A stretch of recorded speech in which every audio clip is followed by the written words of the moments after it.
உங்களுடைய பிஸியான வாழ்க்கையை கடந்து ஆண்டுக்கு ஒரு முறையாவது தமிழ்நாட்டுக்கு வாங்க. உங்களால் முடிஞ்சதை தமிழ்நாட்டில் வந்து இன்வெஸ்ட் பண்ணுங்க. இங்கே இருக்கக்கூடிய வேலைவாய்ப்புகளை பற்றி தமிழ்நாட்டில் இருக்கக்கூடிய நம்ம இளைஞர்களுக்கு எடுத்து சொல்லுங்க. அவங்களுக்கும் உலக கதவுகளை திறந்து விடுங்க.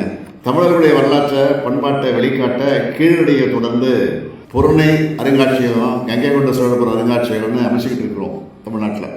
நம்ம குழந்தைங்களுக்கு அதையெல்லாம் சுற்றி காண்பிச்சு நம்முடைய வரலாற்றை எடுத்து சொல்லுங்க. பழம்பெருமையை மட்டும் எடுத்து சொல்லாமல் நம்ம எவ்வளவு வழிகளை வேதனைகளை கடந்து இன்னைக்கு தலை நிமிர்ந்து இருக்கிறோம் என்பதையும் சொல்லிக் கொடுங்க. இதையெல்லாம் நான் சொல்ல காரணம், எப்போவும் தமிழர்களுக்குள்ள ஒற்றுமை நிலவணும்.